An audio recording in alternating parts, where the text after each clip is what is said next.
from the Institute of Education Sciences. Welcome to the 8th Annual EdGames Expo and to this masterclass which explains a model to support social and emotional learning. This model was developed over the past 2 decades by a nurse researcher at New York University. In addition to supporting children's cognitive skills, schools are increasingly committed to enhancing children's social and emotional development. Indeed, many of us agree that academic and social and emotional skills are intertwined and have lifelong implications for establishing and maintaining supportive relationships with family and friends and in adulthood with colleagues. Today's masterclass features insights into children's temperament, a social and emotional learning intervention with programs for elementary school teachers and parents and a classroom curriculum for the primary grades. Insights was developed and tested with funding from the Institute of Education Sciences and the National Institute of Nursing Research. After the masterclass, stay tuned for an engaging and informative Q&A with members of the Insights team and early education teachers. We'll discuss how children's social and emotional skills can be supported during these unprecedented times. Now, off to Frederico the Friendly in Connecticut, who I've heard is really excited about meeting you. La, la, la, la, la, la, la. Give a little time for the child within you. Don't be afraid to be young and free. Lock to the locks and throw away the keys and take off your shoes and socks and run. Whoa, Hillary, come see the teachers. They're waiting for us to tell them how they can use puppets to support children's social and emotional skills. This is so exciting. Frederico, I cannot come out. I'm not ready. What? I've been working on our script for 2 weeks, and I still don't have it right. Hillary, I'm sure your script is really good, so bring it out here and let's meet the teachers. Oh, I need more time. Why don't you entertain them for a while? You are really good at that. Okay, but hurry up, okay? Otherwise the teachers are going to start getting bored, and then they'll start wiggling in their seats, and then they'll start making paper airplanes. But I know from personal experience what happens when people get bored. Hola, teachers! My name is Frederico the Friendly, and I'm one of the puppets from Insights into Children's Temperament. Thanks, Frederico. I'll take over now. Hello, teachers. As I'm sure you already know, children have different temperaments, which is another word for personalities. For example, I'm Hillary the hard worker, and my temperament is industrious. I like to get things done right. I have noticed, however, that not all of my classmates appreciate my advice. You've already met Frederico the Friendly. He's very social and quite willing to try just about anything. We have other friends as well. Mm-hmm. Gregory, come on out and meet the teachers! Dude! What the? I'll go get him. Gregory! I'm playing my favorite video game right now. Can't they wait? Gregory, we only have 7 minutes to introduce ourselves, so come out now.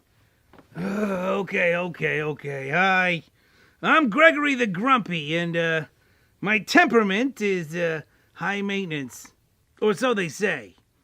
Most classrooms have at least one student like me. Let me explain. I have lots of energy, so sitting still is not easy for me. Of course, it doesn't help that I quickly lose my focus and I start wiggling. I've heard people say that I'm grumpy, but that's just me being honest. When something bothers me, I will let you know. Saying Gregory is honest is putting a positive spin on his grumpiness. We've learned how to do that in Insights. You know I'm standing right here, don't you? What? Oh. Hey, why isn't Coretta here? Oh, well, you know Coretta is shy, Mm-hmm. but she did promise that she would meet the teachers, so let me go get her. Oh, Coretta, you are really going to like the teachers. Come on out and meet them. Oh, don't worry, Coretta. I can tell these teachers are really nice.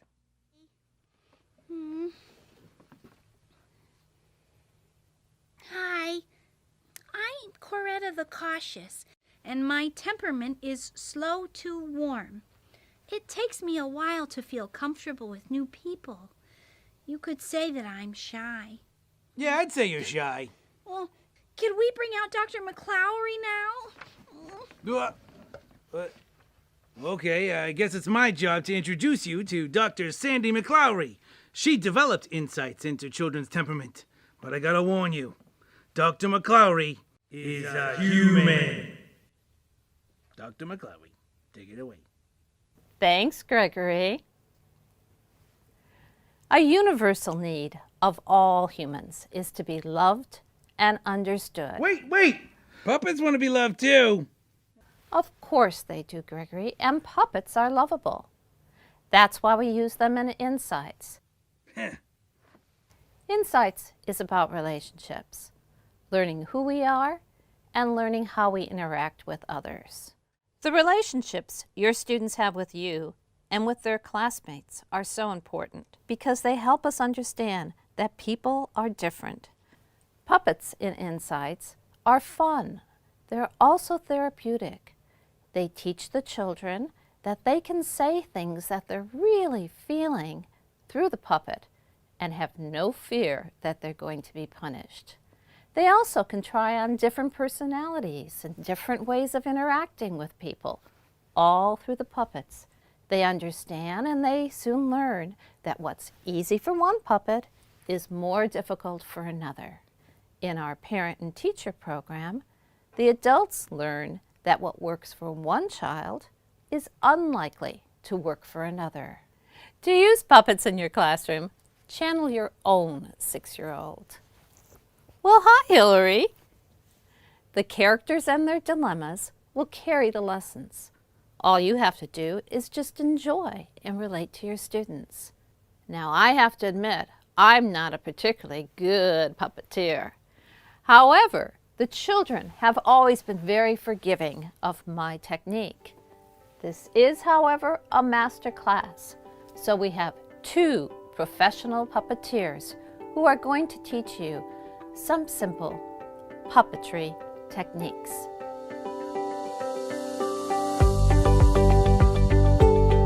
Hello, I'm Harry Lacoste, and I'm a puppeteer. And I'm Sarah Nolan, and I am also a puppeteer. Harry and I are going to share some basic puppeteering techniques and character tips with you all to help bring your Insights puppets to life in the classroom. Practicing with these puppets, either by yourself or in front of a mirror, is a great way to discover what's most comfortable for you before you introduce these new friends to your students. The Insights puppets are basic moving mouth hand puppets. When using one single character, you're going to use your dominant hand, and your hand inside the puppet will look like this. This bag is where the characters live, and these puppets are for teachers' use only. When I put the character on, I like to hold the bottom with my non-dominant hand and then put my arm all the way inside till I find the grip. And then when I pull the character out, my thumb becomes the jaw of the character. My wrist becomes the neck of the character, and my arm becomes the puppet's body. I can use my free hand to help use this hand if we want to. There you go. Each Insights character really has their own entrance. Coretta, for example, she's very shy, so she actually won't come out until it's very quiet. Coretta, it's quiet now. So the first thing that happens when a puppeteer works with a puppet is breath. That is the real way to bring life to a puppet. So I need to make sure that my breath is matching with Coretta. Yeah. The second thing I like to think about is focus. Where is the puppet looking? Is she looking up when she comes out? That kind of tells us that she's kind of curious or having a nice day, right? But if she comes out and she's maybe holding her breath, Looking around, she's a little scared. So focus and breath can tell us how a puppet is feeling immediately. After you've played with focus and breath, another way that we can tell what a puppet thinks is yeses and nos. So if Coretta is listening and she agrees with something, yeah. Oh, but if she disagrees, she'll say no. Maybe if she's listening, she'll tilt her head to the side. So after you've kind of mastered that, I would start playing with lip sync. And lip sync is basically when you are opening your hand on every syllable. And that makes it look like the puppet is talking. So the basic thing to start with is A, B, C, D. I like to think about the voice of the puppet coming from the back of the throat. So I'm almost pushing the voice out. So A, B, C, D. And you're opening your mouth on every syllable. You gotta watch out for W. Another thing to watch out for with lip sync is when you open the mouth, really it's about dropping the thumb. So it's dropping the lower jaw, because if you end up just raising up the top four fingers, then you've got this what we call up flap. And you lose the puppet's focus and she looks a little wild. So just make sure you've got a nice lower jaw drop. Thank you. When you're ready to try different voices for the characters, try playing with pitch and tempo. Pitch is how high they will speak or how low, and tempo is whether they will speak really fast or really slowly. When I use Freddie, I like to speak with a very fast tempo. And Coretta, well, I speak with a high pitch and a very slow tempo. Yeah, you do. Sometimes I think about people that are in my life that remind me of each character's personality. Oh, yeah? That's true. That's funny. Even though I'm, the teacher performing, I'm going to actually listen to Coretta when she talks. And this helps guide the students' focus. Are they looking at you? Are they looking at the puppet? Who's talking? So what I like to do is make sure that if I'm talking, I'm looking out and maybe Coretta's listening to me. But if Coretta starts to talk, oh, look at that. You're listening to me. Yeah, I'm listening to her. And that really helps guide the focus of the audience. If there's a dilemma between two puppets, practice listening with one while the other one talks. But Hillary, I'm so bored. I know, but maybe we could get a book from the library. Okay. And then when we put the characters back in the bag, we try to keep them animated until they're inside their home. It's more fun that way. A great way to practice your 4 different insides characters is just entrances and exits. Have them come out of the bag, look around for a minute, and go back in. So here's Frederico.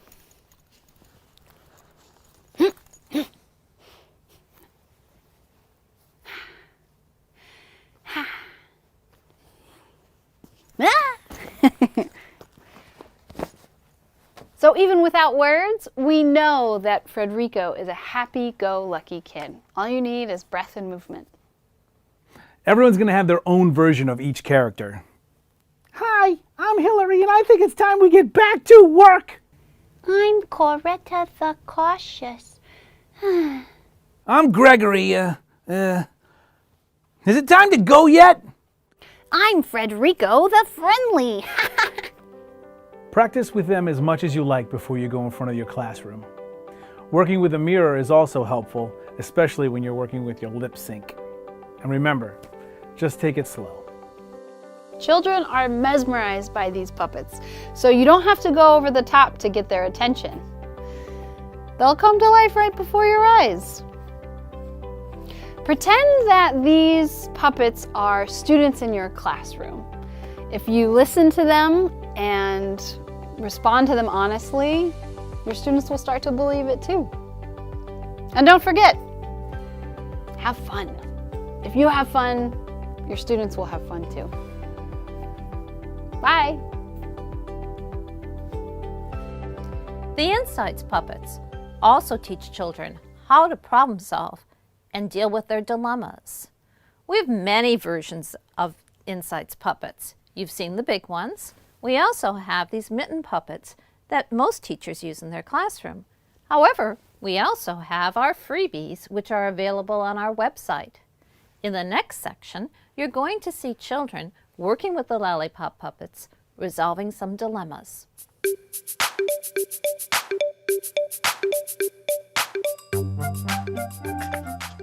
So the first dilemma we're going to see involves some of our favorite puppets, right? So what we're going to do is we're first going to see the video, and then you kids are going to help me think about what that dilemma is. All right.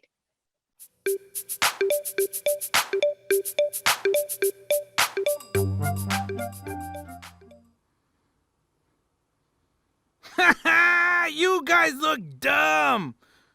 What are you playing, dress up? That's for babies.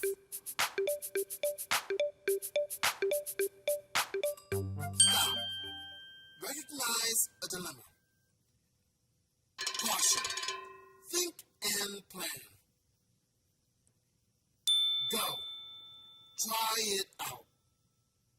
What just happened? Who can tell me what happened in that really brief video? So they was playing, like, I guess, pretend, and then Gregory came up, and then he said, "Oh, isn't just for babies? You look dumb." He did. Okay. So what's the dilemma? That's what happened. What is the dilemma? That he's annoying. He was annoying, wasn't he? Okay. He annoyed both Hillary and Coretta. What can Hillary and Coretta do now that we have this dilemma? Jackson? You can tell a parent or somebody that he's being weird.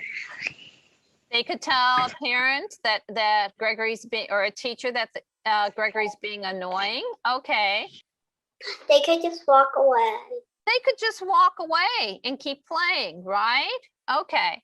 What about my idea that they say to "Oh, Gregory, you're a turkey"?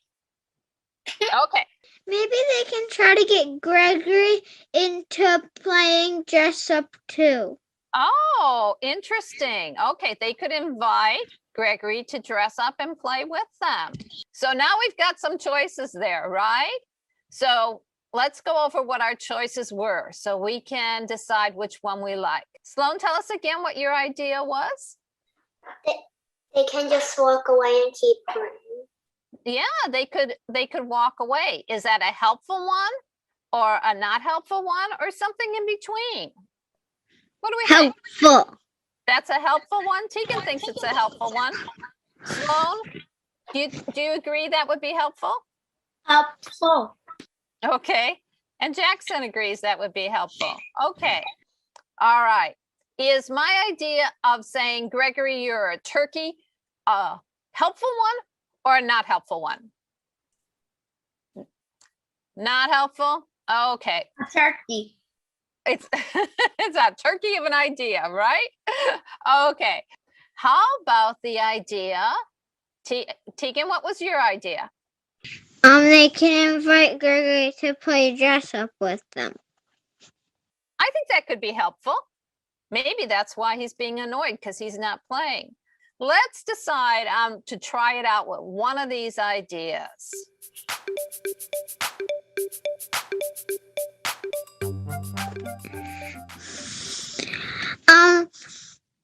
Gregory, can you come and play dress up with us? What do you want to be? Sure. What would you like to be, Gregory? I would like to be a pirate with the parrot on the top of my hat. Okay, that sounds like fun. So we could do this now and play again with all three of the puppets together. Okay, Sloan, can you hold up Coretta? Okay, Coretta, do you think this is a good idea? to deal with our dilemma? Yeah, okay. All right. So we just have one more thing to do, and that's to ask if any of you kids have had a dilemma. Tegan, I see your hand up. What was your dilemma? One time, me and my friend from school had a play date in the snow, and we went to go play on my playground. And he tried to give me an icicle, and I didn't ask him, but he threw the icicle at me, and it went and the water and the snow went dripping down my shirt. Oh, this didn't happen in Florida, did it? Right, Sloan? No. Okay.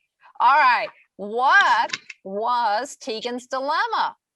Jackson, what was Tegan's dilemma? He threw the icicle at her. Yeah, he threw some ice at her and it went dripping down her shirt. Okay. How can we help Tegan with her dilemma? What's our thinking plan? To tell her friend that that wasn't nice. Ah, okay. Tell the friend it wasn't nice. Okay. How about let's throw more snow on the friend? Okay, we've got 3 ideas, okay? One was move to Florida so you don't get to play in the snow. Is that helpful or not helpful? Nah, you're not buying that one. Okay. How about throw some snow on your friend? Tegan, you thought that would be a helpful idea? Jackson saying no. What do you think, Sloan? No, no. How about Sloan's idea? Tell your friend that wasn't nice. Yep, you could do that in a really firm voice. Let's see if we can try it. Let's pretend that Frederico threw the snow on Hillary. That wasn't very nice. Okay, yeah. So sometimes we just have to remind our friends that what they're doing is not what friends do, okay? And Sloan just told Frederico that wasn't very nice. But we're not gonna move to Florida, even though it's really cold today, and many of us would like to be there with Sloan. All right, you guys did such a good job helping us explain how we do dilemmas and insights. Oh, I see some dancing puppets over there. Thank you so much. Have a good weekend. Bye.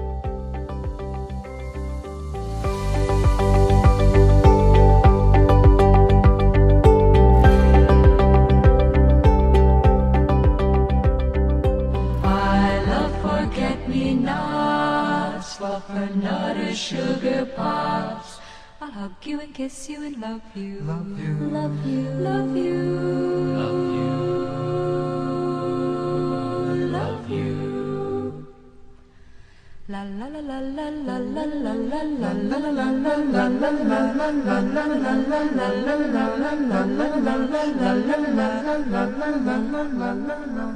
la.